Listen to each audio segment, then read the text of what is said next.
बिस्मिल्लाहिर्रहमानिर्रहीम। अस्सलामु अलैकुम। आज हम कॉन्सेप्ट ऑफ जुडिशल रिव्यू पढ़ेंगे। जुडिशल रिव्यू जो है एडमिनिस्ट्रेटिव लॉ में किस तरह अहमियत का हामिल है। अगर एडमिनिस्ट्रेटिव लॉ को काम करने दिया जाए बिना चेक किए तो ये अपनी पावर से एक्सीड कर सकता है। इसलिए जुडिशल रिव्यू की बहुत ज़्यादा अहमियत है एडमिनिस्ट्रेटिव लॉ में, ताकि जो एडमिनिस्ट्रेशन है उसका कोई भी एक्ट अगर अपनी पावर से ज़्यादा होता है तो जुडिशल रिव्यू के ज़रिए वो अपनी पावर्स को कंट्रोल किया जाता है। अब हम सबसे पहले समझेंगे जुडिशल रिव्यू होता क्या है। इसकी हम डेफिनेशन सबसे पहले समझते हैं। वेबस्टर डिक्शनरी के मुताबिक जुडिशल रिव्यू क्या होता है।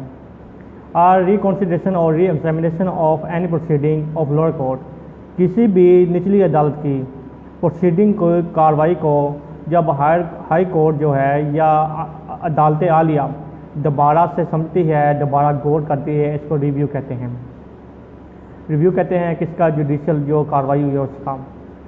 अब जुडिशल रिव्यू हम कर रहे हैं एडमिनिस्ट्रेशन एक्शन के, तो हमें एडमिनिस्ट्रेटिव एक्शन का भी पता होना चाहिए।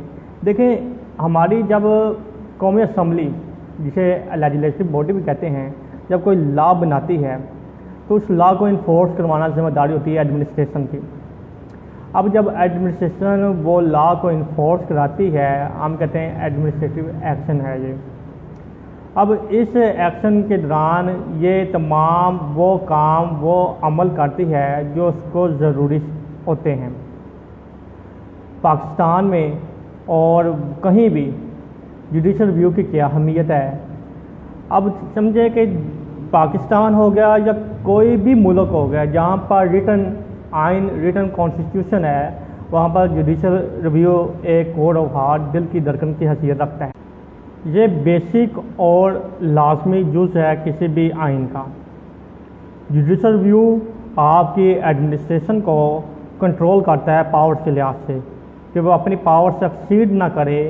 किसी भी कानूनी काम को करते हुए वो अपनी पावर से ज़्यादा एक्सीड ना किया है। जितनी कानून ने जो एडमिनिस्ट्रेशन को पावर्स दी हैं वो उतनी ही पावर को इस्तेमाल करे। अब जुडिशल रिव्यू की कितनी टाइप्स होती हैं, कितनी काइंड्स हैं, तो जुडिशल रिव्यू की 3 काइंड्स हैं। सबसे पहले जो हम आ जाती है वो है specific statutory review. Specific statutory review क्या होता है, इस स्पेसिफिक लॉज के अंदर क्रिएट होती है। स्पेसिफिक लॉज जैसे कि ज़मीन का लॉ हो गया, किराएदारी का लॉ हो गया, और इसके बाद मजदूर का लॉ हुआ। ज़मीन का लॉ लैंड लॉ हो गया, मजदूर का लॉ लेबर लॉ हो गया, और किराएदारी का लॉ रेंट लॉ हो गया। उसके बाद हमारे पास है जनरल स्टैट्यूटरी रिव्यू। ये जनरल स्टैट्यूटरी रिव्यू क्या होता है। जनरल स्टैट्यूटरी रिव्यू ये तमाम कॉमन लॉज के लिए होता है, तमाम कॉमन लॉज ऑफ लैंड के लिए होता है। जैसे कि डिक्लेरेशन हो गया, इंजक्शन हो गया। इंजक्शन को हम आम जुबान में स्टे ऑर्डर भी कहते हैं। उसके बाद होता है एक नॉन स्टैट्यूटरी रिव्यू। ये क्या होता है, इसको स्टैट्यूटरी तौर पर तो प्रोवाइड नहीं किया जा सकता है, लेकिन कॉन्स्टिट्यूशनल रेमडी के तौर पर इसे इस्तेमाल किया जाता है। कॉन्स्टिट्यूशनल रेमडी, आइनी रेमडी के तौर पर हम इसको इस्तेमाल कर सकते हैं। इसके बाद है क्या वजूहात हैं कि हम एडमिनिस्ट्रेटिव लॉ में या एडमिनिस्ट्रेटिव एक्शन में जुडिशल रिव्यू के इस्तेमाल करते हैं। सबसे बड़ी और अहम बात जो नुक्ता है वो यही है कि हम पावर्स का जो एक्सीड है उसको रोकने के लिए ये जुडिशल रिव्यू को इस्तेमाल करते हैं। उसमें देखते हैं कि ये जो एडमिनिस्ट्रेटिव एक्शन हुआ है ये पावर से ज़्यादा तो नहीं हुआ, किसी के साथ नाइंसाफ़ी तो नहीं हुई, इसलिए जुडिशल रिव्यू इस्तेमाल किया जा सकता है। अब ग्राउंड्स कौन सी हैं जिनकी वजह से हम एडमिनिस्ट्रेटिव एक्शन में जुडिशल रिव्यू इस्तेमाल कर सकते हैं। सबसे पहले है अनरीजनेबलनेस। रीजनेबलनेस क्या है जुडिशल रिव्यू में। सबसे पहले बात यह है कि जब एडमिनिस्ट्रेटिव, ये पावर्स के लिहाज से होता है, अनरीजनेबलनेस पावर्स के लिहाज से होता है। जब जुडिशल रिव्यू हम करते हैं एडमिनिस्ट्रेटिव लॉ में तो हम पावर्स को देखते हैं कि एक पावर आपको दी गई है, आपने उस पावर को ज़्यादा हद से इस्तेमाल कर लिया, उसकी कोई ज़रूरत नहीं थी। अनरीजनेबलनेस, उसकी कोई ज़रूरत नहीं थी, लेकिन हमने उस पावर को ज़्यादा इस्तेमाल किया। तो इस चीज़ में हम जुडिशल रिव्यू करते हैं कि आपने इस पावर को ज़्यादा इस्तेमाल क्यों किया। अब उसके बाद है इम्प्रॉपर मोटिव और मेलाफाइड। अब एडमिनिस्ट्रेशन एक्शन जो है, एडमिनिस्ट्रेशन ने एक ऑर्डर पास कर दिया, तो कोर्ट उस एडमिनिस्ट्रेशन से ये सवाल कर सकता है कि आपने ये जो ऑर्डर पास किया है किस बुनियाद पर पास किया है। इसमें कुछ मेलाफाइड भी हो सकती है।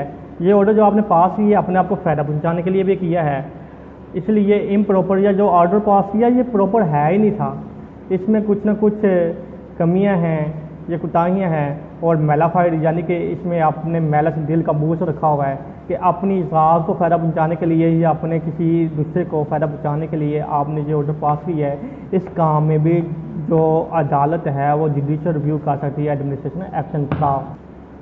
अब नंबर 3 पे आ जाता है इररेलेवेंट कंसीडरेशन। ये एक प्रिंसिपल है, ये एक असूल है। जब भी आप एक काम कर रहे हैं, जब भी आप एडमिनिस्ट्रेशन कोई भी काम कर रही है, उसमें एक असूल है, यानी काम करते हुए आप रेलिवेंट कंसीडरेशन को ही इस्तेमाल करेंगे और उसी के लिहाज से चलते रहेंगे। और जो चीज़ आपके इररेलेवेंट है, जो इररेलेवेंट कंसीडरेशन है, आप उसके साथ इंटरफेयर नहीं करेंगे, उससे उसको अलग ही रखेंगे। पॉइंट जो है वो है अब्डक्शन ऑफ अथॉरिटी और डिस्क्रेशन। डिस्क्रेशन होता है कि जवाबदेही अख्तियारात। अब जब इस बंदे को एक जिम्मेदारी दी गई है, वही उस बंदा है जो इस काम को करेगा। तो लेकिन अगर वो काम कर रहा है, अपने काम करने के साथ के दौरान ही अपनी पावर जो है किसी दूसरे को ट्रांसफ़र नहीं कर सकता, ये अब्डक्शन उसको रोकता है कि लो भी भाई आपका काम है, आपने जो जिम्मेदारी पूरी करनी है, या आप अपने हथियारात किसी दूसरे को सपोर्ट नहीं कर सकते। इसको कहते हैं अब्डक्शन ऑफ अथॉरिटी और डिस्क्रेशन। लैक जुरिडिक्शन इसका नेक्स्ट पॉइंट है। इसमें यह है कि लैक जुरिडिक्शन में ये एक बेसिक प्रिंसिपल है, no body can exceed its power. कोई भी बॉडी जो है काम करने, जैसे एडमिनिस्ट्रेशन एक बॉडी है, लेजिस्लेटिव एक बॉडी है, जुडिशरी एक बॉडी है, कोई बॉडी जो है अपनी पावर से ज़्यादा एक्सीड नहीं करेगी। ये है लैक ऑफ जुरिडिक्शन। जो पावर दी गई हैं उसके अंदर काम करेगी। अगर वो बॉडी उस पावर से बाहर निकलती है, उसके उस काम को इनवैलिड कहा जाएगा। और एक और ग्राउंड जो है जिसमें एडमिनिस्ट्रेटिव रिव्यू जो है, एडमिनिस्ट्रेशन एक्शन में जुडिशल रिव्यू क्यों जुड़ी है, वो है प्रोसीजर डिफेक्ट। यानी कि आपने एडमिनिस्ट्रेशन लॉ को इन्फोर्स कराने में तरीका अख्तियार ही वो किया है जिसमें कुछ गलतियां हैं। एक काम करने को कानून ने एक तरीक़ाकार वाक़िया किया है, अगर वो आप काम कर रहे हैं उसमें आप वो तरीक़ाकार इस्तेमाल नहीं करते तो वो प्रोसीजर डिफेक्ट होगा, जिसकी बुनियाद पर आपका जुडिशल रिव्यू हो सकता है और वो जो काम है वो आपका इनवैलिड भी हो सकता है। अब इसके मोड ऑफ जुडिशल रिव्यू हैं।